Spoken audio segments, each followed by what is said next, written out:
Olá, seja bem-vindo ao meu canal do YouTube. O meu nome é Paulo Sérgio de Camargo, sou especialista em neurociências e linguagem corporal.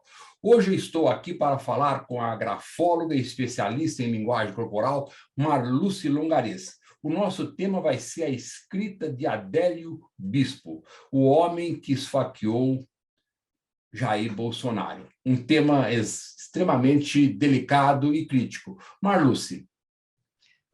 Olá, Paulo. Olá a todos. Meu nome é Marluce Longares, eu sou grafóloga, especialista em linguagem corporal, neuroescrita e professora de redação. E é sempre uma satisfação imensa falar de grafologia com o mestre Paulo. Esperamos que esse vídeo seja esclarecedor para os colegas grafólogos e para os leigos também. É sempre um prazer falar com a grafóloga de Taubaté, Maris, né? Ai, Sobre linguagem. perigoso falar que é uma grafóloga de Taubaté. Exatamente, se tem a velhinha de Taubaté, nós temos a brilhante grafóloga de Taubaté. O É nosso tema verdade, hoje é verdade. extremamente delicado, que é o Adélio Bispo. E eu falo com a Marluce Longares, que tem a amizade de longo tempo, ela fez um trabalho excelente com linguagem corporal e a adolescência. Depois nós vamos comentar isso numa outra oportunidade. Nós vamos começar a tocar um ponto antes de começar aqui a falar sobre o Adélio. Hoje o Brasil está dividido, está polarizado. Você fala A, a pessoa diz B, você fala B, a pessoa diz B. Nós vamos analisar a escrita do Adélio Bispo sobre o ponto de vista grafológico. Não existe nenhuma intenção política de partido, etc. Toda vez que o grafólogo toma partido, ele erra. Então, é esse o nosso prisma. Nós vamos falar sobre personalidade de risco. O que é uma personalidade de risco? A personalidade de risco é aquela que se coloca em risco ela ou o entorno dela, de modo consciente ou inconsciente. Uma pessoa pode ser uma pessoa boa, mas ser uma personalidade de risco. Vamos explicar melhor. O Schumacher era uma personalidade de risco, numa atividade de risco. Rubinho Barrichello não era uma personalidade de risco em uma atividade de risco. Isso é importante a gente definir. E nós vamos procurar traços nas escritas do Adélio Bispo para ver se ele é uma personalidade de risco ou não. Então, vamos começar aqui. Eu vou repartir a tela aqui com vocês e a Marluce vai começar a falar sobre os espaços gráficos. Por gentileza, Marluce, fale sobre os espaços gráficos na escrita do Adélio. Vamos lá. Paulo, nesse contexto, né, de termos uma personalidade de risco, é importante observarmos o espaço gráfico. E num primeiro olhar, assim, num primeiro instante, a gente já repara que essa escrita tem um espaço gráfico bastante conflituoso. Então, num espaço gráfico, gestos diversos que apontem para uma personalidade de risco levam a uma interpretação negativa. Num espaço gráfico positivo, um ou outro gesto, né, que sugeriria essa personalidade de risco não faz diferença nenhuma. Às vezes até um artifício interessante da personalidade do sujeito. Agora, sobre a fragmentada, o que acontece? Na escrita fragmentada, a letra ou o traço aparecem divididos em várias partes. A gente observa na letra P, a gente observa na letra B.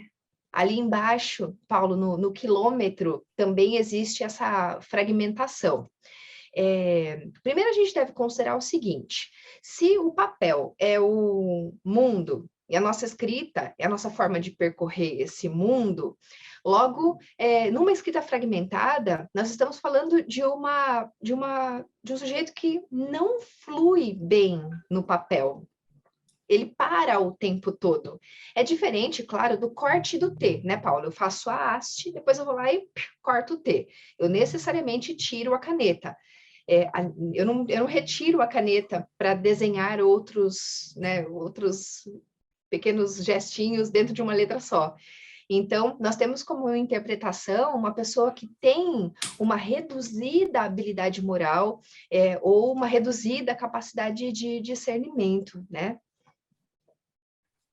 Perfeito, Vanessa. Aqui, então, só para que as pessoas entendam qual é a interpretação da escrita fragmentada.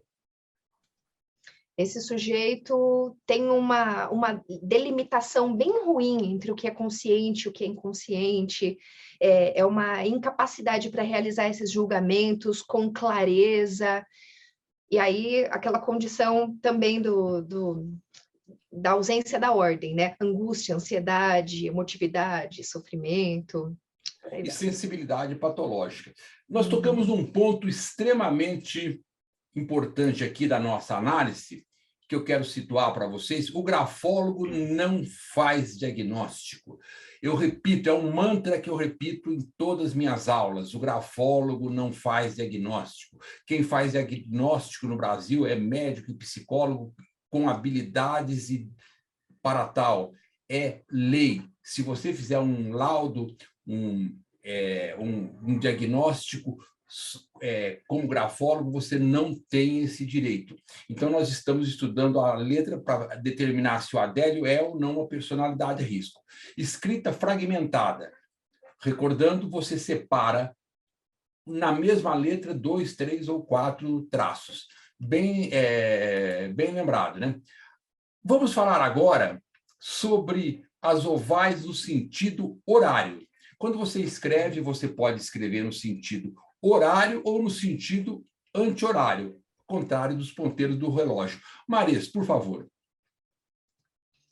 Quando a gente observa essa escrita, no contexto da carta escrita pelo Adélio, ele chega num momento em que fala para a gente sobre ele precisar da defensoria pública, mas eles estão enrolando bastante para resolver o caso dele.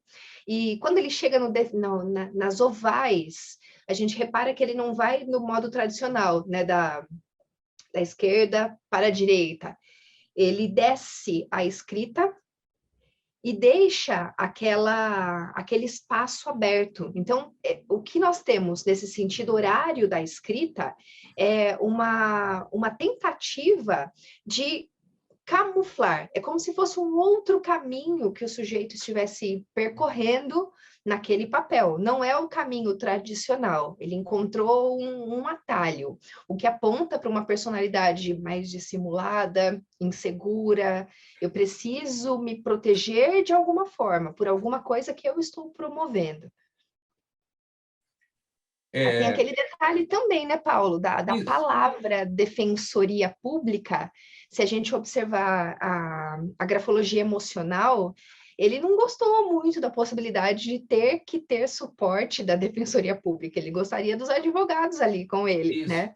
Causa uma tensão a ele. Mas eu peço a você que está nos vendo aí, o seguinte: faça com sua mão desse jeito e faça a letra O no sentido anti-horário.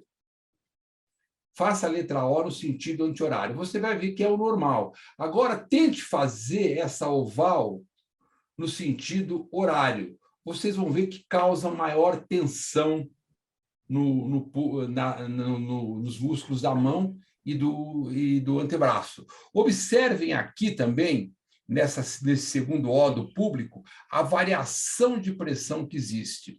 Variação de pressão que vai gerar tensão, preocupação, insegurança. Vamos continuar a nossa análise. Maris, o que você me diz de formas indefinidas? Como professora de redação, uma das coisas que eu peço para os meus alunos seja muito claro no que você vai colocar no papel, porque o seu corretor tem pouco tempo para ler, então ele precisa entender rapidinho o que você está querendo dizer. E se a gente puxa isso para a grafologia, faz todo sentido, né? A clareza aponta para uma personalidade de alguém que está querendo se mostrar. Eu sou assim, estes são os meus pensamentos, os meus sentimentos, eu não estou ocultando nada. E quando o sujeito, na escrita, não consegue deixar claro quem ele o outro não consegue perceber. Então, eu tenho nas formas indefinidas uma grande marca mesmo de uma tentativa de ocultação, um sujeito que tenta construir uma grande ilusão em torno de si. Isso, eu falei forma de li as características, coloquei primeiro as características aí, porque quando eu transmito uma mensagem, o objetivo é que a pessoa entenda. Quando eu escrevo, o objetivo é que a pessoa entenda. Então, quando a escrita é ilegível, existe uma falta de estrutura na maneira de pensar, indecisão, falta de compromisso, dissimulação intencional às vezes. Vamos ver aqui essa palavra aqui, você pode me explicar melhor aqui. Você consegue, Maris, ver que letra seria essa, se ela tivesse isolada? Se é que é uma letra? Não, de jeito nenhum. Então, pelo contexto, a gente vai puxando aquele esforço de entender. E é interessante, né, Paulo, que não é gostoso, não é agradável ficar tentando entender o que a pessoa está escrevendo. Então, as pessoas que estão em torno daquele sujeito que tem uma letra ilegível, elas sentem algum incômodo. E aí, se eu tomo aquele primeiro E ali, do escrevendo, o próprio R, né, de modo isolado, eu não sei o que é que está escrito ali. Então, quem está perto percebe esse comportamento. E aqui também nós vemos ainda, acrescentando mais uma letra fragmentada, e nós vemos uma oval aqui, os espanhóis chamam de oval pinchada. Oval pinchada é quando a pessoa faz uma oval furando o próprio eu. Marias, poderia falar alguma coisa sobre a oval pinchada? Gosto muito, aliás, não gosto, mas eu gosto, né? Quando eu me encontro uma escrita com esse gesto. A oval, na grafologia, é entendida como a zona do ego, né? O espaço do eu. Então, é muito claro que esse sujeito, quando tem algo ferindo, assim, entrando nesse eu, ele não está nem um pouco confortável. Ele vive uma dor, é algo do qual ele não consegue se livrar com facilidade. Daí, terapia, entender-se. E nesse caso, né, da oval pinchada, a gente pode tentar comparar, por exemplo, com um espinho, um espeto na cabeça. E o sujeito ele passa 24 horas com aquele espeto na cabeça. E aquele uma espeto, tensão... né, ele não consegue se livrar, ele não consegue se soltar daquilo. E ele sente aquilo o tempo todo. Mas, né, com todos os mistérios de quem somos, né, daí até descobrir que espeto é esse, né? Na realidade, você me lembrou agora uma música de um conjunto da década de 80, já estamos na década de 80, a moda da década de 80, The Smiths, que ele tem uma música chamada O Garoto com um Espinho na Cabeça, né? Mas isso não é o caso agora. Vamos ver agora, então, a escrita desligada. O que é uma escrita desligada? É aquela que 80% das letras, 80% ou mais das letras dentro da palavra são desligadas. Aqui é muito fácil de se ver. E a interpretação, falta de lógica, incoerência, humor arbitrário, forjador de projetos, inteligência limitada. Quem disse inteligência limitada é o grafólogo Klages ou Klages para os alemães, né? Inteligência limitada, está tudo dentro de um quadro, nós estamos fechando um quadro. E aqui as escritas têm retoques, novamente, retoque que é tensão, preocupação, insegurança, novamente letras desligadas, pingo nos is amassados, acentuação firme, acentuação em forma de espinho, significa agressividade, por aí, e por aí vai, né? E agora, Marisa, alguma coisa que eu tenha esquecido aí nessa... Ainda nesse ritmo da agressividade, né, vamos entrar no zoológico, grafológico agora, na segunda linha, lá no finalzinho, a palavra esse M está desenhado no formato de dentes de tubarão. Né? Esse termo é comum para a gente, né, na grafologia. Eu posso ter esse dente de tubarão, por exemplo, na personalidade de um vendedor, de um comunicador, alguém que deseja lançar-se num ambiente gráfico positivo. Nesse caso, um dente de tubarão corrobora outras informações, né? É uma pessoa que tenta levar vantagem, uma pessoa que, que faz valer-se, enfim, que está ao seu entorno para ter mesmo privilégios. Exatamente. O dente de tubarão também é muito ligado a, como você disse aí, a agressividade, né? E quando nós estamos aqui mostrando para vocês um dente de tubarão, é como exemplo, porque aparecem na escrita vários dentes de tubarão. E eu vou te fazer uma pergunta, de vez em quando eu gosto de encostar meus alunos, meus parceiros e outros grafólogos na parede, evidentemente que são profissionais, mas eu gosto de cutucar. Ele é preocupado com dinheiro, Marluce? Ele é preocupadíssimo com dinheiro. E como é que você vê Dá isso uma na olhada. escrita? Olha, Paulo, na palavra maldições. A última letra, a letra S, é, na verdade, um 5. Isso, é muito comum, números no lugares de letra. Aqui eu vejo também o 55, Mais né? 5 aí também. Isso é E muito sabe que comum. na primeira leitura que eu fiz dessa carta, Paulo, tem mais outros gestos, né? Agora que você me lembrou. Daqui a pouco, quando aparecer a carta inteira, a gente mostra para as pessoas os outros números que aparecem na escrita dele. Marisa, vamos falar então sobre as torções na letra D.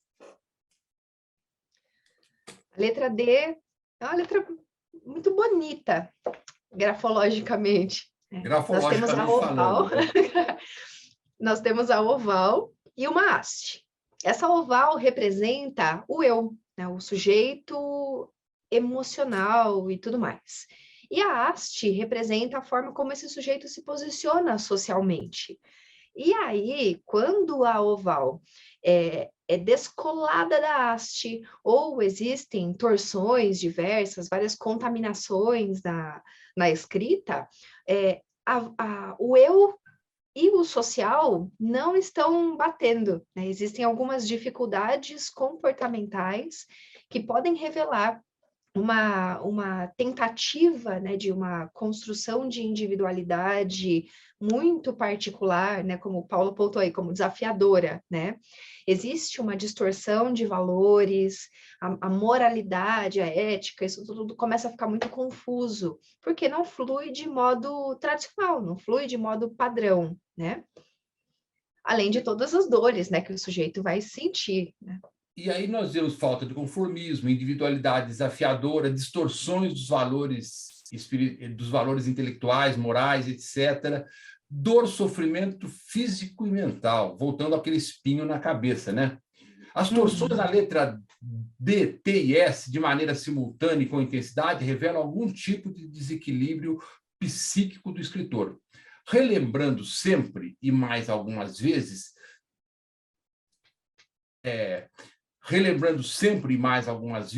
que o grafólogo não faz diagnósticos. E aqui, novamente, a escrita num plano geral. Evidentemente que nós estudamos várias escritas dele e estamos apresentando apenas esse trecho aqui para que você veja, tenha algumas informações. Falamos da letra D, entendeu? Falamos já da letra pinchada, né? E ângulos deslocados, o que seria isso, Marluce? Aponta uma letrinha ali para a gente conseguir. Está aqui, ó. Olha lá. Temos aqui, ó, ângulos deslocados. Não é normal, não é padrão, aliás, não é nem fácil, né? Fazer um ângulo numa oval. Não existe ângulo numa oval. Então, é como se existisse ali uma tentativa de criar uma regra nova, né? De apontar-se como como detentor de uma verdade que às vezes é só sua, né? É um gesto de muita preocupação quando a gente identifica numa escrita, é sempre algo muito, muito perigoso, além de toda grosseria, brutalidade, né? Ser uma pessoa um pouco mais desagradável, esses ângulos deslocados apontam também para um sujeito que já perdeu completamente quem ele é e como ele deve posicionar-se Isso, você fez um no gesto muito legal, universo. que a oval, simbolicamente, vejam só, na hora que você traça a oval, ela é o eu. Ela sai do centro do corpo, faz a curva e volta para o eu. E toda vez que a oval se deturpa, vai aparecer características ruins na personalidade. Um ângulo, e esse é um ângulo agudo na oval, é um ângulo inesperado, muito ruim, indica o que? Repressão, tensão. Tomar cuidado, você que está nos vendo, realizar interpretações próprias, porque aí você vai dizer, e meu A tipográfico, tem um ângulo lá em cima. O A tipográfico, esse A caligráfico, o A que você faz aquela ponta, ou como esse daqui, não é considerado um oval, é o A tipográfico. Então, tome cuidado que nós fazemos interpretações grafológicas e pode ser diferente do que você pensa, do que você está realizando. Vamos agora aos retoques e letras distorcidas. Retoques e letras distorcidas, só para lembrar, para me adiantar, o retoque é sempre insegurança, tensão, preocupação e pode ser mentira. Eu escrevo e volto atrás para retificar o que eu fiz ou para encobrir o que eu fiz. Vai depender muito da estrutura gráfica, de como a onda gráfica caminha no papel. Lembrar que muitas vezes a interpretação da grafologia não é fixa, as pessoas não entendem muito bem isso, teria que explicar durante horas. Mas ainda acrescento aqui, as ovais distorcidas. Ovais distorcidas não existem em estudos, em experiências, de experiências feitas, pessoas que, depois de surto esquizofrênico, têm umas ovais estruturadas. As ovais são todas desestruturadas. E aqui nós temos ovais desestruturadas. Não estou dizendo que ele é esquizofrênico, Marias, entendeu? Não estou dizendo que ele é esquizofrênico, né? Vimos aqui o retoque, letra distorcida, a deterioração gráfica. Marluce. Paulo, antes da deterioração gráfica, volta, por gentileza, na imagem anterior. Nós falamos sobre os números que aparecem na escrita, ali na terceira linha, na palavra fazer, existe um 3 no lugar do Z, né? Isso, exatamente, existe um 3. Aqui também vamos adiantar um pouco a barra do T alta, quer dizer, eu tenho objetivo. A barra do T, quando ela sai da haste vertical, quando ela sai, a pessoa tem objetivos maiores do que o próprio potencial dita. E aqui nós vemos novamente ovais dextrógica, no sentido do ponteiro dos relógios. E aqui, novamente, ovais com ângulos distorcidas. Será que vai aparecer de novo? As ovais são diferentes. O eu, a percepção do eu é muito ruim, né? Vamos falar agora sobre a barra do T, já que estamos falando sobre a barra do T. Acabei de terminar. Quando termina acima, a pessoa tem objetivos maiores do que o próprio potencial dita. E voltando aqui na letra, vejam só, na letra O, novamente, uma oval totalmente distorcida, né? E agora, Marisa, eu queria que você me explicasse um pouco essa letra G aí. A letra G, sozinha, já é bem polêmica, né? Nós interpretamos a letra G como a letra da energia vital. E aí nós usamos bastante o termo, a expressão libido, o que não é essencialmente vinculada à sexualidade, né? Mas pode ser também. Eu preciso da energia vital para executar qualquer tarefa, né, do cotidiano. E o que a gente observa nessa letra G é, num primeiro instante, a oval é toda esquisita, né? Não, tá bem avessa ao padrão. Ele desce e faz um gancho ali na zona inferior. Primeiro ponto, Paulo, é que aí a gente tem um gesto de mitomania, né? Ele corta, ele desenha a oval e corta ali por dentro da oval para descer para a zona inferior. O que a gente pode chamar, por exemplo, de sujeito duas caras, né? É um gesto clássico de mitomania. Isso. Quando você fala duas caras, os grafólogos sempre, nós grafólogos criamos um zoológico, duas caras, porque se aqui for uma cara, aqui de um lado você tem uma, do lado você tem outra. E toda vez que você corta a oval, corta o eu, é um sentimento autopunitivo ou de ocultação muito grande. Aham.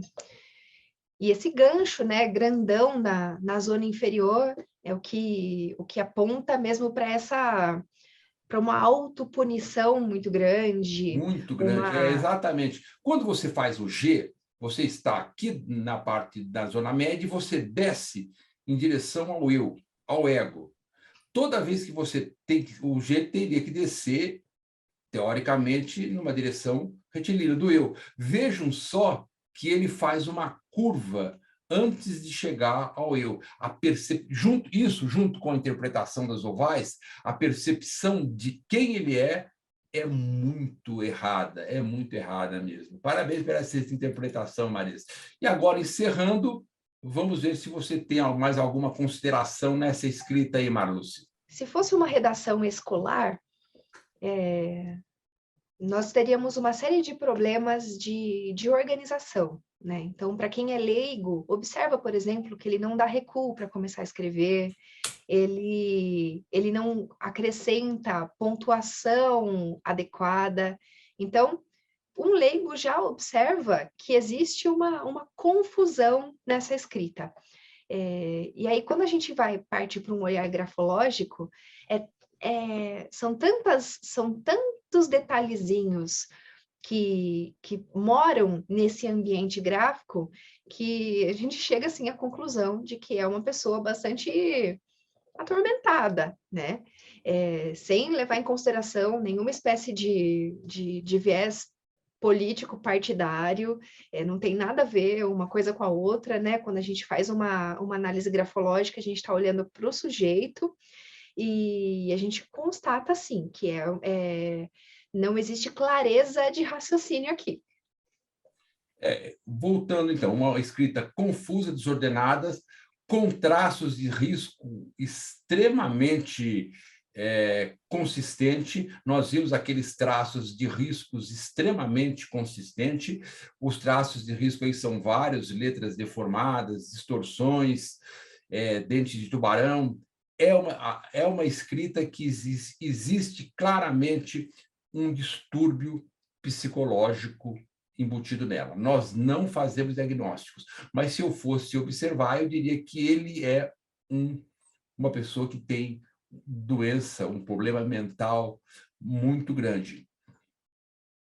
E eu vou além, eu sei que a gente não deve fazer, mas eu vou um pouco além, eu não vejo essa teoria da conspiração.